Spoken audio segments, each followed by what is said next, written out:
Hello મિત્રો, JD ડાયરીની અંદર આપનું ભાવભર્યું સ્વાગત છે। તો અમે જ્યારે જઈ રહ્યા છે બહાર એક પ્રસંગની અંદર, તો અમે બધા જ જે છે એ તૈયાર થઈ ગયા।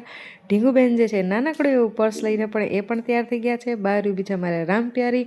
તો ચાલો બધા જ અમારી સાથે મિત્રો અમે ગોઠવાઈ ગયા અમારી રામપ્યારીની અંદર, અને અમે બધા જ મિત્રોને કહીએ છીએ નમસ્તે। અને વિડીયોની અંદર એન્ડ સુધી જે છે તમે બધા જ બના રહેજો।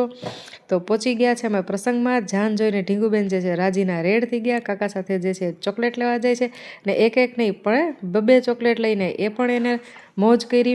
વળતા અમે જે છે એક સરસ મજાની સફર જોઈ છે। ટ્રકની અંદર જે છે આ બધી જ જે છે આપણી લાડકી બહેનો બેઠી હતી।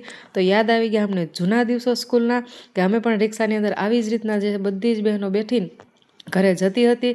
તો આવી રીતના કોણ કોણ આનંદ માણ્યો છે એ કોમેન્ટ કરીને ખાસ કરીને જણાવજો। અને એ બધી જ બહેનો અમને જે છે એ નમસ્તે અને હાય કહેતી હતી। સંધ્યાકાળનો સરસ મજાનો સમય હતો, અને અમે ઘરે જે છે એ અમારો રથ લઈને જતા હતા।